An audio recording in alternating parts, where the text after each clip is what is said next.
स्वर कथा चैनल के सभी श्रोताओं को संतोष कुमार शर्मा का बहुत बहुत नमस्कार। साथियों, आपने शायद ये तो अवश्य सुना होगा कि हनुमान जी ने भी एक रामायण लिखी थी।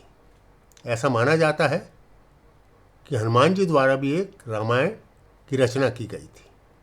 कहते हैं कि लंका विजय के बाद जब श्री राम जी अयोध्या लौटे और जब राजपाट संभाल रहे थे तो हनुमान जी कुछ दिनों के लिए कैलाश पर्वत जा पहुंचे शिव जी की तपस्या करने, और वहां रोज एक शिला पर, एक चट्टान पर, यानी कि एक रॉक के ऊपर अपने नाखूनों से रामायण कुरेदा करते थे। कई वर्षों के पश्चात, कई वर्षों की तपस्या के पश्चात उन्होंने रामायण कथा पूरी कर ली, जिसको कालांतर में हनुमत रामायण कहा गया। हम सब ये भी जानते हैं कि महर्षि वाल्मीकि ने भी रामायण लिखी थी, जिसे वाल्मीकि रामायण भी कहा जाता है। ऐसा माना जाता है कि पहली रामायण महर्षि वाल्मीकि ने ही लिखी थी। अपनी रामायण को देखकर वो बहुत प्रसन्न थे और वो जा पहुंचे कैलाश पर्वत पर भगवान शिव को समर्पित करने अपनी रामायण।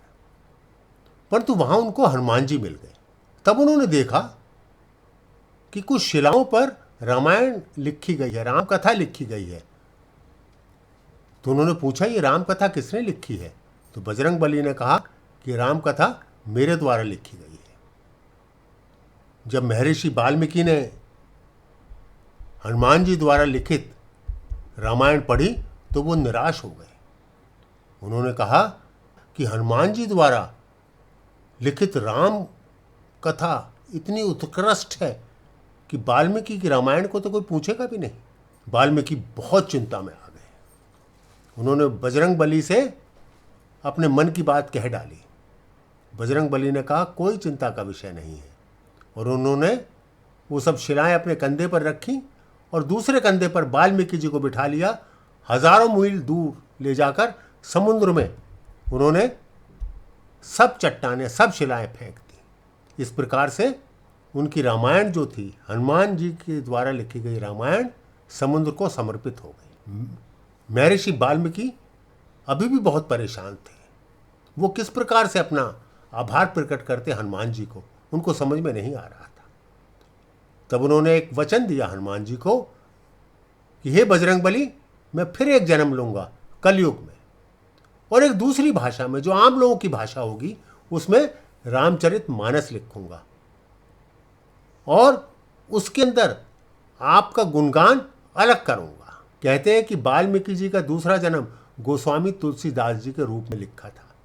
और हम सभी जानते हैं उन्होंने हनुमान चालीसा भी लिखी।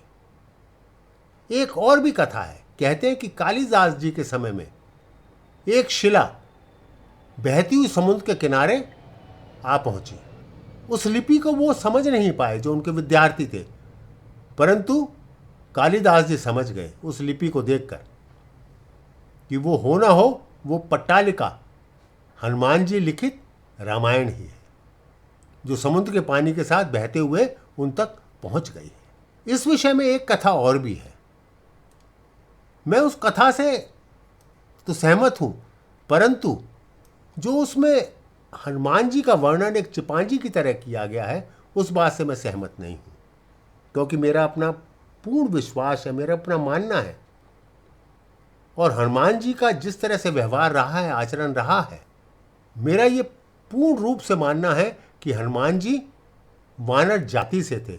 वो वानर नहीं थे या चिपांजी नहीं थे, वो मनुष्य ही थे। हाँ, वो वन में रहने वाले मनुष्य थे। हम ये भी जानते हैं कि वानर उनको भी कहते हैं जो लोग वनों में रहते हैं। चलो, इस कथा को भी अब मैं आप लोगों से साझा करता हूं।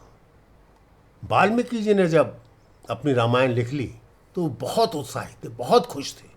उन्होंने देवताओं, नागों, असुरों, यक्षों सबको अपनी रामायण दिखाई और सबने उसकी बहुत ही सराहना की। देव ऋषि नारद भी वहां पहुंच गए घूमते घूमते। उन्होंने देव ऋषि नारद को भी अपनी रामायण दिखाई। देव ऋषि नारद ने ऊपर से नीचे तक वो रामायण देखी। देव ऋषि नारद ने उस रामायण को पढ़ा महर्षि वाल्मीकि की रामायण को पढ़ने के पश्चात नारद मुनि ने कहा कि एक और रामायण भी लिखी गई है, वो आपकी रामायण से कहीं बेहतर है, कहीं अच्छी है, कहीं उत्कृष्ट है। वाल्मीकि जी बहुत निराश हो गए, बहुत अवाक हो गए। उनको ऐसा लगा कि जैसे कितना बड़ा आघात उनके ऊपर कर दिया गया है। तब महर्षि वाल्मीकि ने कहा कि मैं उस रामायण को देखना चाहूंगा। तब नारद जी ने कहा वो रामायण मेरे पास तो नहीं है, परंतु हां, जिसने वो रामायण लिखी है मैं उसके पास आपको ले चलता हूं। नारद मुनि महर्षि वाल्मीकि को अपने साथ लेकर चल दिए और कदली वन में जा पहुंचे। वहां उन्होंने देखा एक चिपांजी है। मैं एक बार फिर से कहना चाहूंगा कि मैं ये नहीं मानता कि हनुमान जी कोई वानर या चिपांजी थे। वो पूर्ण रूप से मनुष्य थे और असाधारण मनुष्य थे। उन जैसी शक्तियों वाला मनुष्य शायद ही इस पृथ्वी पर कभी कोई हुआ हो। खैर, आगे बढ़ते हैं।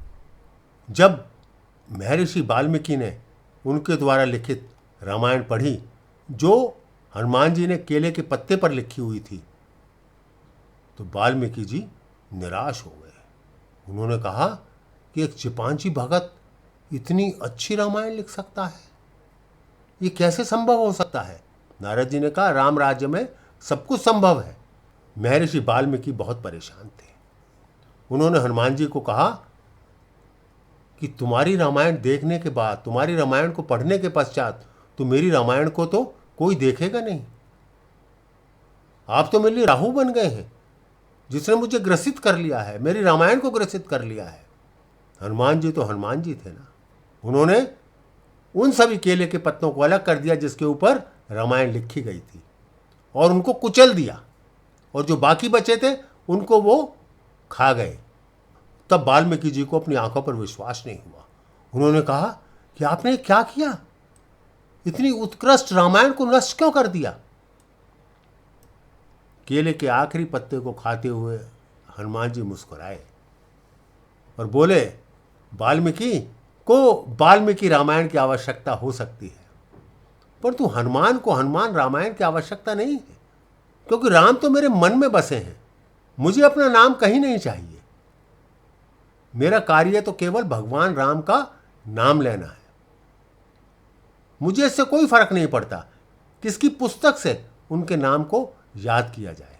राम तो मेरे दिल में बसते हैं। आप सभी का बहुत बहुत धन्यवाद।